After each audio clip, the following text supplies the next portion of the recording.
গাজরগুলোকে এরকমভাবে গ্রেট করে নিয়েছি। কড়াইতে ঘি দিয়েছিলাম, ঘি গরম হয়ে গেছে।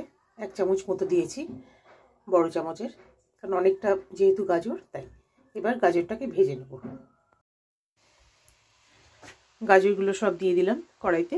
এবার ভালো করে একটু ভেজে নেব যতক্ষণ না গাজরের কাঁচা গন্ধটা চলে যায়।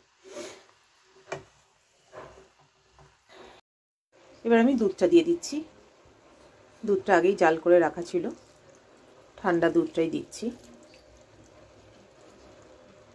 এখানে 500 দুধ আছে, জানি না কতটা লাগবে। পরিমাণ বুঝে করতে করতেই বোঝা যাবে কতটা কি লাগবে না লাগবে। তো তোমরাও যখন করবে দেখবে, আমি দেখিয়ে দেবো। যখন একদম আঠা আঠা হয়ে যাবে তখনই নামাবো। তো দুধটা দিয়ে দিলাম, একটুখানি হতে লাগুক, গাজরটাও সেদ্ধ হয়ে যাবে। সেদ্ধ হয়ে গেছে, কারণ একদম গ্রেট করা তো। আর এতক্ষণ গ্যাসের ওখানে মোটামুটি মিডিয়াম আছে ছিল, ভেজে ভেজে নিচ্ছিলাম। হয়ে গেছে, এবার দুধটা দিয়ে দিলাম। চলো তারপর ফিরে আসছি। এখানে আমি চিনির পরিমাপটা বলছি না, কারণ কম বেশি যে যেমন চিনি খাবে সেরকম চিনি দেবে, মিষ্টিটা সেইভাবে দিয়ে দেবে, ঠিক আছে? তো আমি এখানে দেবো অন্তত 4 কাপ তো দেবো। তারপরে যদি আরও লাগে তখন আরও একটু, কারণ আমার এখানে গাজরটা অনেকটা রয়েছে। কতটা আছে আমি বলতে পারবো না, 2-3 সপ্তাহ ধরে এনেছে। আমি গাজরগুলো রেখে দিয়েছিলাম, দিয়ে সেইগুলো দিয়েই হালুয়াটা করছি। তো চলো, তো এবার চিনিটা মিশিয়ে নেব। খুব ভালো করে চিনিটা মিশিয়ে নেব। এই গাজরে অনেকেই তোমরা মাওয়া টাওয়া দিয়ে করে থাকো, তবে আমার মাওয়াটা দিয়ে খুব একটা বেশি ভালো লাগে না, কেমন একটু নরম নরম লাগে, আর খেতে যেন কেমন একটু লাগে। তো আমি আমার মতো এইভাবে করি, আমার মা যেভাবে করতো। তো এটা আমার খুব ভালো লাগে খেতে। আর এটা আমি ততক্ষণই মানে নাড়বো যতক্ষণ না ওই যে নারকোলের নাড়ু যেমন করো পাক যতক্ষণ না আসছে, সেইভাবে। অসাধারণ লাগে। তোমরা একবার আমার মতো করে খেয়ে দেখো, আশা করি তোমাদেরও ভালো লাগবে। তো দেখো, গাজরটা খুব ভালোভাবে ফুটছে। আমি এই পর্যায়ে দিয়ে দিলাম কিশমিশ আর বেশ খানিকটা ভাঙা ভাঙা কাজু।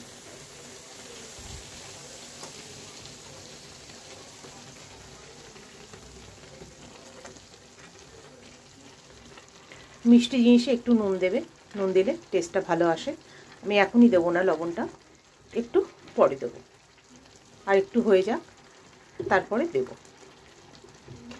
দেখতে কিন্তু অসাধারণ লাগছে, কালারটা এত সুন্দর লাগছে, জানি না ভিডিওতে আসছে কি না।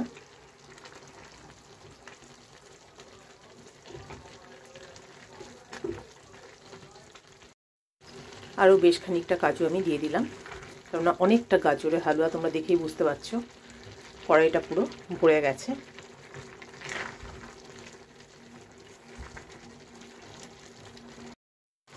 তবে দুধ আর লাগবে না, যা দুধ দিয়েছি এতেই হয়ে যাবে। আমি কিন্তু কোনো মাপ করে দিইনি দুধ, কারণ অনেকটা গাজর, তাই বেশ খানিকটা দুধই দিয়ে দিয়েছি।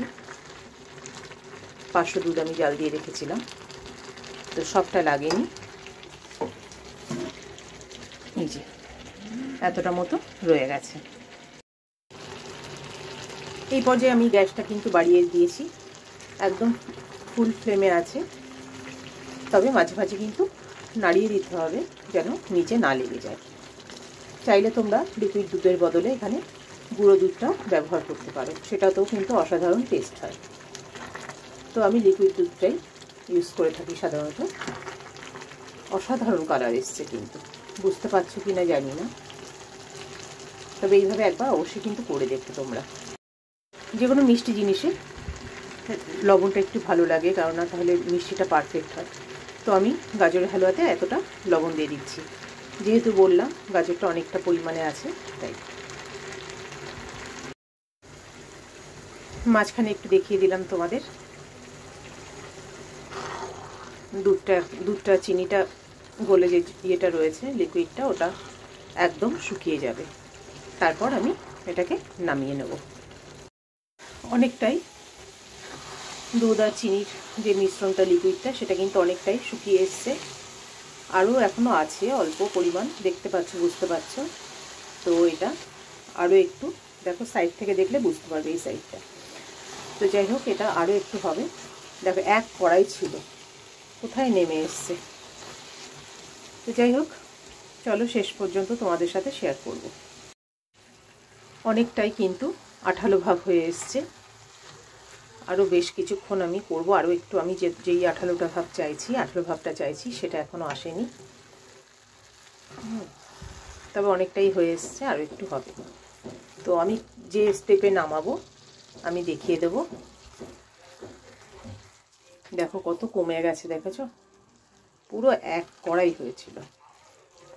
তোমরাও কিন্তু এভাবে করো, আশা করি খুব ভালো লাগবে।